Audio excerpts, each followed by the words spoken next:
અને હવે વાત કરીશું છોટાઉદેપુરની એક એવી શાળાની કે જ્યાં બ્લેક બોર્ડ જ ઢાંકીને રાખવું પડે છે। બોર્ડ પર પ્લાસ્ટિક લગાવીને તેને સાચવી રાખવા પડે છે અને બાળકોને બેસવાની જગ્યા તો જુઓ તો ગંદકીથી ભરેલી જોવા મળે છે। હવે આવી શાળામાં બાળકો ભણે તો ભણે કઈ રીતે, ત્યારે કઈ છે આવી શાળા, અને જાણવા માટે જુઓ અમારો આ ખાસ અહેવાલ।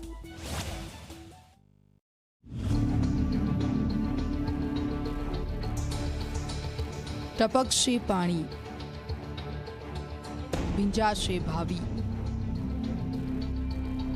આ છે છોટાઉદેપુરના મોટી ટીટોડામાં આવેલી પ્રાથમિક શાળા।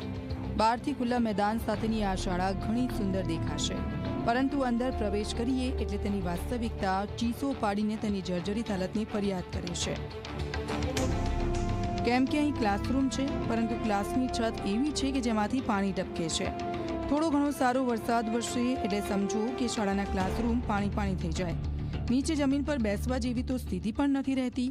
હાલત એટલી ખરાબ છે કે બ્લેકબોર્ડને ઢાંકીને રાખવા પડે છે, જેના થકી બાળકોને ભણાવવાના હોય। અહીં કુલ 156 બાળકો અભ્યાસ કરે છે, પરંતુ શાળાની દશા જોતા કઈ રીતે બાળકો ભણતા હશે તેનો અંદાજો લગાવી શકાય છે।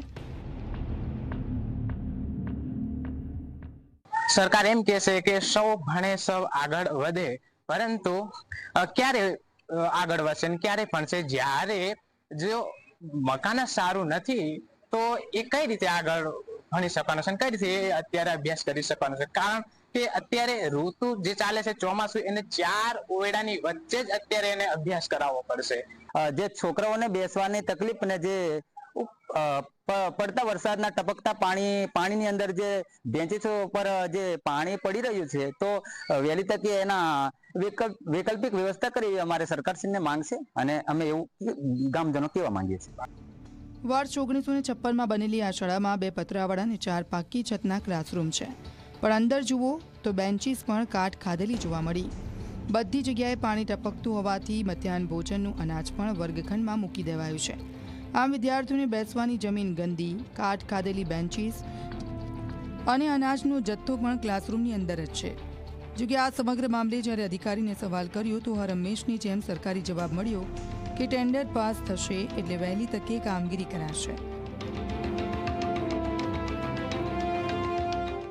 પ્રાથમિક શાળામાં બાળકોને ઓરડાની અંદર જે મુશ્કેલી ઊભી થઈ છે એના અનુસંધાનમાં વૈકલ્પિક વ્યવસ્થા કરવા માટે આચાર્યજીની સૂચના આપવામાં આવેલી છે। સમગ્ર શિક્ષા ગાંધીનગર દ્વારા આ શાળાના 4 ઓરડા હાલ ટેન્ડરિંગ પ્રોસેસમાં છે। ટૂંક સમયમાં ટેન્ડરિંગ પ્રોસેસ પૂર્ણ થયેથી ઓરડાની બાંધકામની કામગીરી પૂર્ણ કરવામાં આવશે।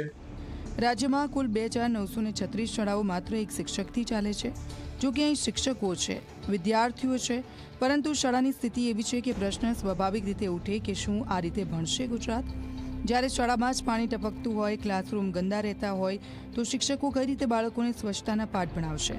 આદિવાસી ગરીબ બાળકોને ભણાવતી આ શાળાની સ્થિતિ ક્યારે સુધરે છે તે તો તંત્ર જ જાણે।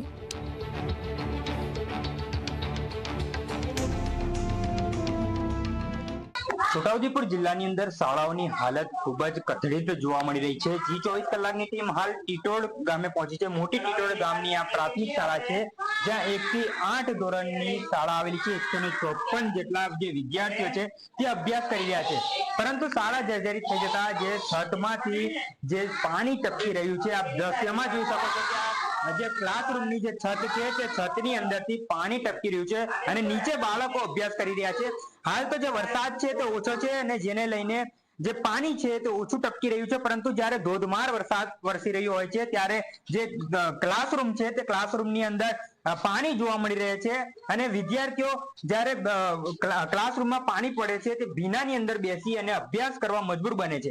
વહેલી તકે આ જો શાળાનું નવીનીકરણ કરવામાં આવે તેવી ગ્રામજનો માંગ કરી રહ્યા છે। હકીમ ગડિયાલી, જી મીડિયા, છોટાઉદેપુર।